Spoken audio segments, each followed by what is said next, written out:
لوگ آئے, انہیں روزگار ملا, انہیں روٹی ملی, سب کچھ ملا. لیکن اب ظاہر سی بات ہے کہ ہر کسی کی جو ہے ایک کیپیسٹی ہوتی ہے. ایسا معلوم ہوتا ہے کہ شہر کی کیپیسٹی ختم ہونے جا رہی ہے, آبادی بہت بڑھ گئی ہے, اور پھر جو ہے اس کیپیسٹی ختم ہونے کا مطلب ہے بنیادی ضروریات سے محرومی, روزگار کے لیے مارا ماری, حالات میں افراتفری. جب اس طرح کے حالات پیدا ہوتے ہیں تو پھر کیا کیا جو ہے اس شہر کو جوجھنا پڑے گا, یہ دیکھنے والی بات ہوگی. اور جو یہ قتل عام, قتل و غارت گری, دیکھیے قتل و غارت گری ہم دیکھ رہے ہیں, اب اخبار میں خبریں پڑھتے ہیں, پرانے شہر میں یہ زیادہ جو ہے ہوتی ہے قتل و غارت گری. اور پرانے شہر میں افسوس کا مقام یہ ہے کہ آپ کبھی بھی اخبار اٹھا کے دیکھیے, ایک ہفتہ پرانا دیکھیے, ایک مہینہ پرانا دیکھیے, رمضان کے مہینے کا دیکھیے اخبار, اور آج کا اخبار بھی دیکھیے, ایک مسلمان نے دوسرے مسلمان کو قتل کر دیا. افسوس کی بات ہے. یہ سب سے اندوناک بات ہے, اندوناک. یقیناً آپ نے جو ہے ایک اہم جو ہے مسئلے کی طرف توجہ دلائی ہے کہ کیا ہمارے ائمہ, ہمارے علماء, ہمارے جو ہے جو سماجی کارکن ہیں یا ہمارے سماجی جہدکار ہیں, کیا انہیں اس سمت میں کام کرنے کی ضرورت نہیں ہے؟ اصلاح معاشرہ کے لیے کیا ہمیں جو ہے اپنی مسجدوں سے پیغام نہیں دینا چاہیے؟ دیکھیں مسجدوں میں امام صاحبین جو ہے اپنی تقریروں میں کہتے ہیں کہ ہم نے یہاں پہ آپ کو اصلاح معاشرے کی بات کر دی, ہم نے آپ سے یہ کہہ دیا کہ آپ جو ہے نمازوں کی پابندی کیجیے, آپ شریعت کو جانیے, آپ شریعت کو پہچانیے, آپ دیکھیے کہ اسلامی حدود کیا ہیں, آپ دیکھیے کہ اسلام جو ہے کیا جو ہے آپ کے لیے حقوق ہیں, اسلام آپ کو کیا حقوق دیتا ہے, آپ دیکھیے کہ خواتین کے حقوق کیا ہیں, آپ دیکھیے مردوں کے حقوق کیا ہیں, آپ دیکھیے کہ اسلام نے آپ کے لیے کیا لمٹس رکھی ہیں. تو یہ ساری باتیں آپ جمعہ کی نماز کی تقریر میں سن لیتے ہیں, لیکن اس پہ عمل کہاں ہوگا؟ یقیناً تربیت کی ضرورت ہوگی. تو تربیت, بالکل تربیت کی ضرورت ہوگی. تو تربیت کے لیے ہم کو جو ہے کیا ہم کر سکتے ہیں اسی مسجد میں, جس مسجد کے ممبر سے جمعہ کے دن خطاب کرتے ہیں, کیا اسی مسجد میں اصلاح معاشرہ کے باضابطہ تربیتی پروگرام نہیں رکھے جا سکتے؟ یہ ایک اہم سوال ہے اور اس پہ غور و خوض کرنے کی ضرورت ہے. ورنہ تو پھر دیکھیے مسلمان کو مارتا رہے گا, قتل عام ہوتا رہے گا. دیکھیے کتنا مطلب یہ کہ گھناؤنا جرم ہے, کتنا گھناؤنا جرم ہے. دیکھیے صاف طور پہ اسلام کہتا ہے کہ ایک انسان کا قتل پوری انسانیت کا قتل ہے. بلا وجہ کسی کو قتل کرنے کی سزا کیا ہے؟ آپ خون بہا کی سزا خون بہا ہے. اتنی سخت وعیدیں آنے کے باوجود, شریعت میں اتنے سخت جو ہے تاکیدوں کے باوجود آج قتل ہو رہے ہیں. تو یہ بہت ہی دردناک جو ہے معاملہ ہے, اور اس میں جو ہے ٹیچ کرنے کی ضرورت ہے, بیداری پیدا کرنے کی ضرورت ہے. آپ کو بتا دوں کہ جہاں تک ہمارے علماء و شیخین کا سوال ہے, ہمارے سیاسی قائدین کا سوال ہے, یعنی سیاسی قیادت کی بات کرتے ہیں تو ان کی زبان میں اثر نہیں ہے. اگر ہماری مذہبی قیادت کی بات کرتے ہیں تو ایسا لگتا ہے کہ ان کی زبان میں بھی اثر نہیں رہا ہے, ان کی زبانوں میں اثر نہیں رہا ہے. اور وجہ اس کی یہ ہوتی ہے کہ آپ کو تاریخ کا مطالعہ کریں گے تو پتہ چلے گا کہ حجاج بن یوسف ایک ظالم تھا, اور آپ نے دیکھا کہ کس طرح کی وہ حرکتیں کیا کرتا تھا, اور علماء سے بہت زیادہ ناراض تھے. تو بہرحال وہ اہل بیت کا دشمن تھا, اور اس کے بارے میں یہ بھی کہا جاتا ہے کہ وہ جس طرح کے ظلم و جبر کی داستانیں رقم کرتا تھا, لوگ تھر تھر کانپتے تھے. لیکن ایک بات بتا دوں کہ ایمان والوں کے سامنے اس طرح کے ظالم حکمرانوں کی کوئی اہمیت نہیں, بلکہ وہ اپنے جوتی میں ان کو رگڑ دیتے ہیں. تو کہنے کا مطلب یہ ہے کہ حجاج بن یوسف علماء سے خالی پریشان ہوا کرتا تھا, کیونکہ اسے ڈر تھا کہ اگر علماء بدوا دیں, اللہ والے بدوا دیں, تو پھر اس کی تباہی یقینی ہو جائے گی. تو ایسے میں اس کے پاس ایک فارمولہ تھا, اسے اچھی طرح اندازہ تھا کہ جو حرام کھاتے ہیں ان کی زبان میں اثر نہیں ہوتا. تو اس نے ان علماء کو جو بہت ہی بھولے بھالے تھے دعوت دی اور انہیں کی زبردست ضیافت دی, اور اس کے بعد اس نے کہا کہ اب جاؤ تم لاکھ دو بدوائیں کر لو, میرا کچھ نہیں ہو سکتا, تم میرا کچھ نہیں بگاڑ سکتے, کیونکہ اب تمہارے پیٹ میں حرام لقمہ جا چکا ہے.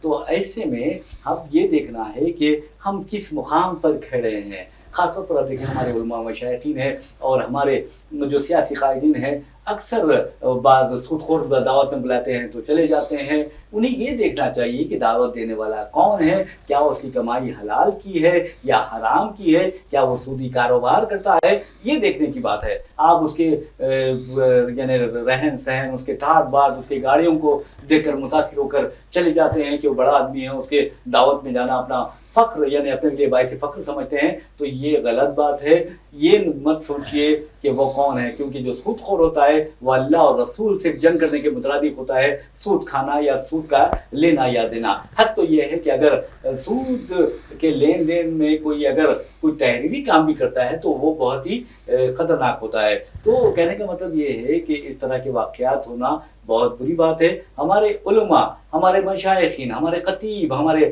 ائمہ جو صاحبین ہیں, انہیں پوری دل کی گہرائیوں سے پوری طرح کے ساتھ ملت کو یہ بتانا چاہیے کہ دیکھو کہ قرآن میں اور دین اسلام میں واضح طور پر اس طرح کے قتلوں کی ممانعت کی گئی ہے, اور یہاں تک کہ مسلمان ایک کیڑے کو بھی نہیں مارتا. تو بہرحال ناظرین ایک بات رہی, لیکن جیسا کہ میں نے آپ کو پہلے کہا کہ ہمارا خون سفید ہو گیا ہے کہ ہم اپنی ماؤں کو بھی نہیں بخشتے. اپنے باپ جو رات رات محنت کر کے آپ کو پڑھاتا ہے, لکھاتا ہے, آپ کو کھلاتا ہے, اور ماں اگر آج طوفان بھی ہو تو وہ پانی میں سوئے گی لیکن آپ کو ایک آرام دہ بستر پر سلائے گی. اسی ماں کو اگر آپ ضعیفی میں ستاتے ہیں, تکلیف دیتے ہیں, اس کے زیورات لوٹ لیتے ہیں اور اسے ایک بیابان میں یا سنسان جنگل میں چھوڑ آتے ہیں تاکہ وہ خونخوار درندوں کا نشانہ بن جائے, تو میں سمجھتا ہوں کہ ایسی اولاد کا زندہ رہنے سے تو مر جانا بہتر ہے. تو بہرحال ہم آپ کو لیے چلتے ہیں جگتیال کے ایک علاقہ ہے اسلام پورہ. وہاں کی ایک خاتون ہے, 75 سالہ بدھاوا اس کا نام ہے. اس کے پاس زیورات ہیں. اس کی بیٹی کا نام ہے ایشوری. ایشوری اپنے ماں کے زیورات پر اپنی نظریں لال پیلی کرتی ہے اور ماں سے کہتی ہے کہ چلیے ہم یہاں تک جا کر آئیں گے, اور اسے ایک جنگل میں لے جا کر اس کے زیورات پورے لوٹ لیتی ہے اور اسے جنگل میں تنہا چھوڑ دیتی ہے. تو آپ اندازہ کیجیے کہ ایک بیٹی جسے اس کی ماں نے اپنے پیٹ میں رکھ کر ہر قسم کی تکلیف برداشت کی, 282 ڈیز یعنی 9 مہینے تک اسے اپنے پیٹ میں رکھا, اور لیبر پین یعنی درد ذات تک اس نے محسوس کیا, برداشت کیا, اور وہی بیٹی اسے مرنے کے لیے چھوڑ دیتی ہے. تو سجاد صاحب, انسانیت کہاں ہے؟ یقیناً محض چند ٹکوں کے لیے, محض ایک معمولی سے سونے کے لیے اگر ایک بیٹی اپنے ماں کو جو ہے اس طرح جنگل میں چھوڑ دے گی تو یقیناً یہ بہت دل دہلا دینے والا واقعہ ہے, بہت المناک واقعہ ہے, اور یقیناً یہ انسانیت پہ سوال اٹھا رہا ہے کہ آخر انسانیت کہاں جو ہے جا رہی ہے. کہیں یہ قرب قیامت کی نشانی تو نہیں ہے؟ عام طور پہ دیکھیے کہا جاتا ہے کہ قیامت کے قریب انسان جو ہے بے حس ہو جائے گا, وہ جو ہے اس کی جو محبت کی ہے ختم ہو جائے گی, پاس لحاظ جو ہے اس کا ختم ہو جائے گا. تو کہیں وہ ہم اسی دور میں تو نہیں داخل ہو گئے ہیں؟ اس طرح کے واقعات جب ہم سنتے ہیں تو یقیناً رونگٹے کھڑے ہو جاتے ہیں کہ ایک ایسی عجیب بات ہے کہ جو ہے ایک بیٹی جس کو جو ہے ایک ماں نے پیدا کیا, پالا پوسا, بڑا کیا, اور جو ہے اس کو اس مرحلے تک اس کو پہنچایا, وہ بیٹی جو ہے اپنی ماں کے زیورات کے لیے اس کو بڑھاپے میں اس کو جو ہے جنگل میں چھوڑ آتی ہے. تو یقیناً کتنی دردناک بات ہے. بہت افسوس, بہت افسوسناک خبر ہے, اور لیکن ماں تو ماں ہوتی ہے, ہو سکتا ہے کہ وہ ماں اسے معاف بھی کر دے. تو بہرحال ماں کی جو ممتا ہے اس کی کوئی دوسری مثال پیش نہیں کر سکتا. بہرحال ہم آپ کو یہ دیتے ہیں ذات پات پر مبنی جو مردم شماری ہے, اور وزیر اعظم نریندر مودی ہو یا ان کی بی جے پی ہو یا پھر بی جے پی کی سرپرست تنظیم RSS ہو, ہمیشہ سے اس نے ذات پات پر مبنی مردم شماری کی مخالفت کی ہے. اس میں کوئی دو رائے نہیں ہے. اگر ہندوستان میں کوئی ذات پات پر مبنی مردم شماری کی وکالت کر رہا ہے, اور چاہے ملک ہو یا بیرون ملک ہو, اپنے خطاب میں وہ ذات پات پر مبنی مردم شماری کی بات کرتا ہے, تو وہ مودی جی نہیں ہے, نہ امت شاہ ہے, نہ RSS کے سربراہ موہن بھاگوت ہے, بلکہ راہل گاندھی ہے. اور آپ اندازہ کیجئے کہ راہل گاندھی نے جو کہا ہے اس پر اب مودی حکومت عمل کرنے پر مجبور ہو گئی ہے. لیکن کہا یہ جا رہا ہے کہ پہلگام واقعے سے مودی حکومت کی جو شبیہ متاثر ہوئی ہے, ساتھ ہی ہندوستان میں ملک کے کونے کونے میں جو فرقہ وارانہ فسادات ہو رہے ہیں, تشدد کے واقعات پیش آ رہے ہیں, اور مذہبی بنیاد پر لوگوں کو تقسیم کرنے کے نتیجے میں عالمی سطح پر مودی حکومت کی جو شبیہ متاثر ہوئی ہے, اس سے اور خاص طور پر مہنگائی جو ہے، بے روزگاری جو بڑھتے جا رہی ہے، خواتین محفوظ نہیں ہیں اور اس کے سے جو بدنامی ہو رہی ہے. حالانکہ وزیر اعظم نے بیٹی بچاؤ بیٹی پڑھاؤ کا نعرہ لگایا تھا، تو اب ایسا لگتا ہے کہ یہ نعرہ خود کھوکھلا ثابت ہو چکا ہے. تو ان حالات میں موہن بھاگوت وزیر اعظم کے گھر جاتے ہیں اور اس کے بعد لوگ سمجھ لیتے ہیں کہ پہلگام واقعے پر، چونکہ یہ سنگین مسئلہ ہے اور بہت بڑا چیلنج ہے ہندوستان کے لیے، دہشت گردوں نے 26 ہندوستانیوں کو شہید کر دیا، تو ہو سکتا ہے کہ موہن بھاگوت جا کر مودی سے کہیں گے کہ فوری پاکستان کے خلاف جنگ کا اعلان کر دیا جائے. لیکن ایسا نہیں ہوا، بلکہ ان کی ملاقات کے بعد مودی نے اعلان کیا کہ ہم ذات پات پر مبنی مردم شماری کروائیں گے. تو آپ اندازہ کیجئے کہ عوام کی توجہ ہٹانے کے لیے کیا کیا کیا جاتا ہے سجاد صاحب. یقیناً دیکھیے، آپ نے دیکھا کہ جو ہے رات میں تینوں فوجی سربراہوں کے ساتھ میٹنگ ہوتی ہے مودی کی. جی. پھر اس کے بعد یہ منگل کی بات ہے. پھر اس کے بعد 4 شنبے کو جو ہے وزیر دفاع وزارت دفاع، وزیر داخلہ وزارت داخلہ، وزیر فائنانس وزارت فائنانس کے عہدیداروں کے ساتھ جو ہے اہم اجلاس ہوتا ہے مودی کی سرپرستی میں. پھر وہ اجلاس جو ہے تقریباً 3 بجے تک چلتا ہے، صبح سے لے کے 3 بجے تک. پورا میڈیا جو ہے فوکس تھا کہ اب کیا ہونے والا ہے. اب ایسا لگتا تھا کہ جیسے اب جنگ شروع ہو رہی ہے، جیسے جنگ چھیڑ دی جائے گی وغیرہ وغیرہ. لیکن 3 بجے کے بعد اشونی ویشنو جو وزیر ریل ہیں وہ آتے ہیں پریس کانفرنس کرنے کے. پہلے ہی ریلیز کر دیا گیا تھا پریس نوٹ کے 3 بجے تک. وہ وزیر اعظم کی میٹنگ کے بعد 3 بجے جو ہے وہ جو میٹنگ ہوئی تھی اس کی جو ہے فیصلوں سے عوام میڈیا کو آگاہ کیا جائے گا. تو بہرحال 3 بجے پریس کانفرنس ہوتی ہے اور اس میں یہ انکشاف ہوتا ہے کہ جو ہے ذات پات پر مبنی جو ہے ذات پات کے جو ہے بنیاد پہ مردم شماری کی جائے گی. تو لوگ حیرت زدہ رہ جاتے ہیں. لوگ کہتے ہیں کہ پوری دنیا پہلگام پہ توجہ دیے ہوئے ہے، پورے جو ہے ملک میں دہشت کا ماحول ہے، پورے ملک کے لوگ، پوری جو ہے اپوزیشن کہہ رہی ہے کہ ہم آپ کے ساتھ کھڑے ہیں، آپ کو پہلگام کا جو ہے بھرپور جواب دینا ہوگا، پہلگام کا بھرپور جو ہے منہ توڑ جواب دینا ہوگا. ایسی سزا دینی ہوگی پاکستان کو کہ وہ پھر مستقبل میں کبھی ہمت نہ کریں ہندوستان میں اس طرح کی جو ہے دہشت گردی پھیلانے کی. لیکن سب کچھ جو ہے معاملہ ٹائیں فش ہو گیا اور جو ہے مردم شماری کا اعلان کر دیا گیا. دیکھیے آج بھی جو ہے کانگریس ورکنگ کمیٹی کا اجلاس ہوا جس میں جو ہے اسی مردم شماری مطلب ذات پات پر مبنی مردم شماری کے حوالے سے حکومت کی جو ہے جو نکات ہے اس پہ غور و خوض کیا گیا. تو بہرحال جو ہے یقیناً دیکھیے جنگ کی ہم بھی جو ہے وکالت نہیں کرتے، نہ ہی جنگ کی وکالت کی جانی چاہیے. اور پھر ہم دیکھ رہے ہیں کہ چین نے بھی کہا کہ امن و امان کے ساتھ آپ جو ہے بات چیت کے ذریعے حل نکالیں. ادھر امریکہ بھی جو ہے امریکہ کے وزیر دفاع اور امریکہ کے نائب صدر بھی جو ہے ان کا بیان آتا ہے. آج واضح طور پہ ان کا بیان آیا، نائب صدر کا بیان آیا. وزیر دفاع نے تو وزیر خارجہ جے شنکر سے ملاقات کی اور کہا کہ ہم جو ہے جنگ کی وکالت نہیں کرتے کیونکہ دنیا جو ہے پہلے ہی ایک بدترین بحران سے دوچار ہے. بالکل دو بحرانوں سے دوچار ہے. تو بہرحال جو ہے پھر اس کے دوران میں جو ہے نائب صدر امریکی نائب صدر کا جو ہے بیان آتا ہے. وہ کہتے ہیں کہ ہم کسی بھی حال جنگ کی جو ہے وکالت نہیں کریں گے، مسئلے کو بات چیت کے ذریعے حل کیا جائے اور پھر جو ہے اس معاملے کو امن کو ترجیح دی جائے. تو یقیناً جب ساری دنیا امن کی بات کر رہی ہے تو جو ہے ہماری حکومت بھی نہیں چاہے گی کہ جو ہے کسی طرح کی اس خطے میں کشیدگی ہو یا ماحول اس خطے کا بگڑے. تو بہرحال یہ اب دیکھیے دباؤ بڑا زبردست تھا. پوری جو ہے پوری انڈیا کے لوگ کہہ رہے تھے کہ نہیں، عالمی برادری کی طرف سے نہیں، عوام کی طرف سے اور اپوزیشن کی طرف سے کہ اس کا بدلہ لینا چاہیے. تو اب حکومت جو ہے بدلہ تو لے نہیں، مطلب ہے کہ حکومت ٹال رہی تھی. تو پھر اب حکومت نے جو ہے ایک نیا فیصلہ سنا دیا ہے. دیکھیے آج میں دیکھ رہا تھا وزیر اعظم مودی کو، وہ کیرلا پورٹ کا افتتاح کر رہے تھے تو وہاں بھی انہوں نے طنز کے تیر برسانے سے باز نہیں آئے. ایک جاری میں وہ اڈانی کی بہت تعریف کر رہے تھے، کہہ رہے تھے کہ اڈانی نے اتنا بڑا پورٹ کیرلا میں بنا دیا ہے، گجرات کے عوام ناراض ہوں گے، ان سے برہم ہو جائیں گے کیونکہ گجرات میں بھی ان کا پورٹ ہے، اتنا بڑا نہیں ہے. تو یہ اس طرح کی باتیں دیکھیے ملک ایک بہت شدید بحران سے دوچار ہے، گزر رہا ہے. پہلگام کا واقعہ بہت سنگین واقعہ ہے اس کے باوجود پھر وہ طنز کرتے ہیں کہ یہاں ہمارے جو ہے انڈیا اتحاد کے وزیر اعلیٰ بیٹھے ہیں جو کیرلا کے وزیر اعلیٰ ہیں.